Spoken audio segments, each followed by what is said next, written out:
terima kasih Anda masih bersama kami di Ngaliput Tasik dalam program yaitu Warisan Budaya Kita. Hari ini kita akan membahas sebuah isu yang sangat penting, yaitu keberadaan payung gelis sebagai salah satu karya seni tradisional kita khas Tasikmalaya yang perlu kita kenal dan lestarikan. Sayangnya, era modernisasi banyak anak muda yang mulai melupakan budaya dan seni tradisional kita. Betul, Rahma. Payung gelis bukan merupakan alat pelindung hujan atau sekedar terik matahari, tetapi juga merupakan simbol keindahan dan kerajinan tangan yang memiliki nilai budaya tinggi. Namun, seiringnya berjalannya waktu, banyak generasi muda yang lebih tertarik pada produk-produk modern, yang contohnya seperti serba instan.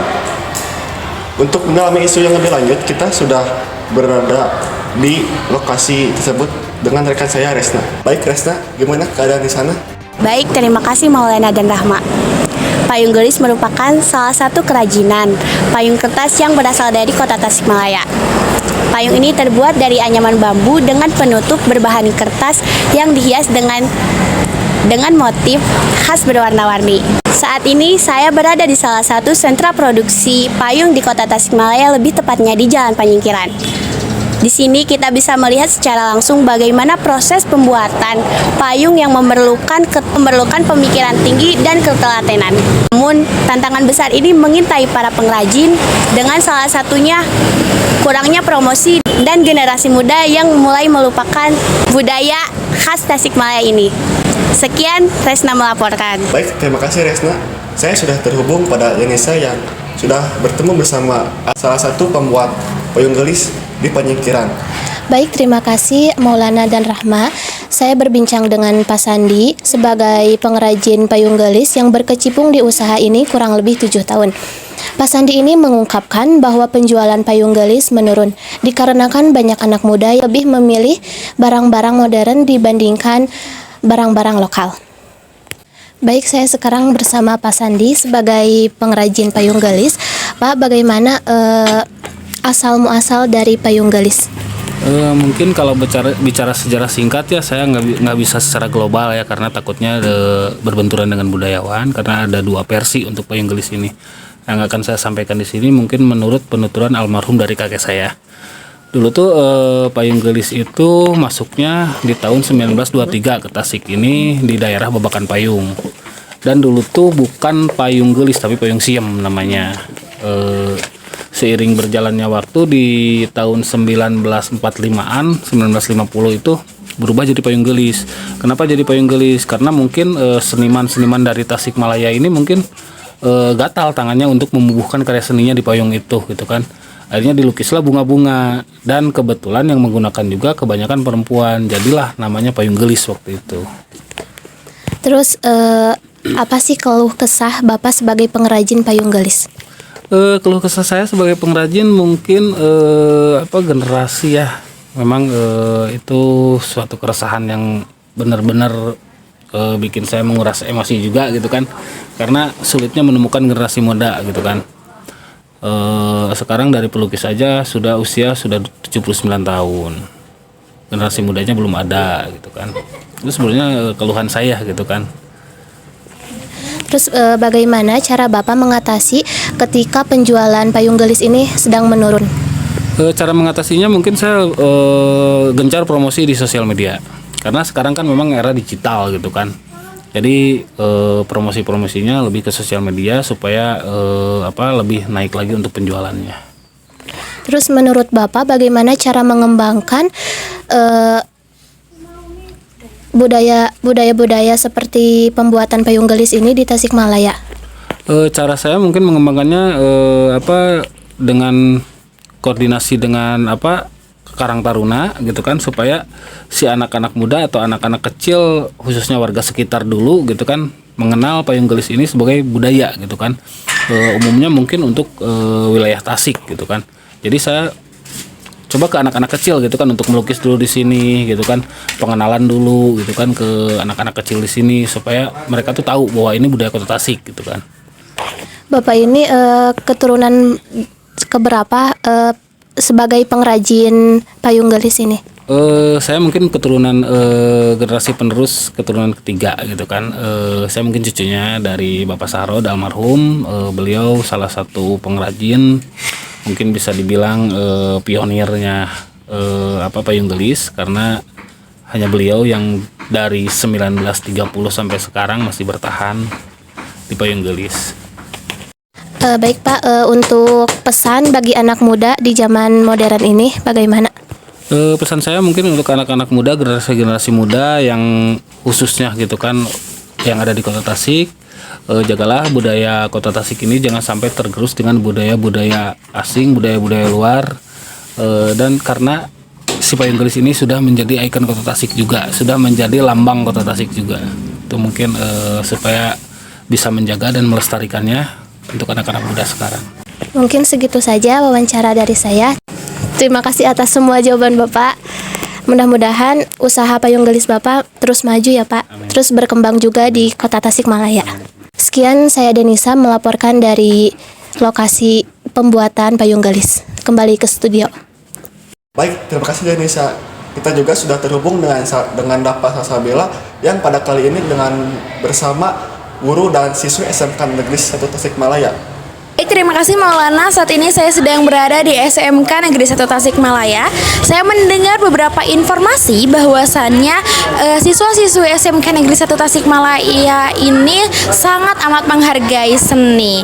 Tapi dikarenakan produk modern yang semakin meningkat, mereka juga sedikit melupakan akan produk lokal, terutama pada produk payung gelis. Baik, saat ini saya sedang bersama guru SMK Negeri 1 Tasikmalaya. Bapak boleh tahu siapa namanya? Pak Regi.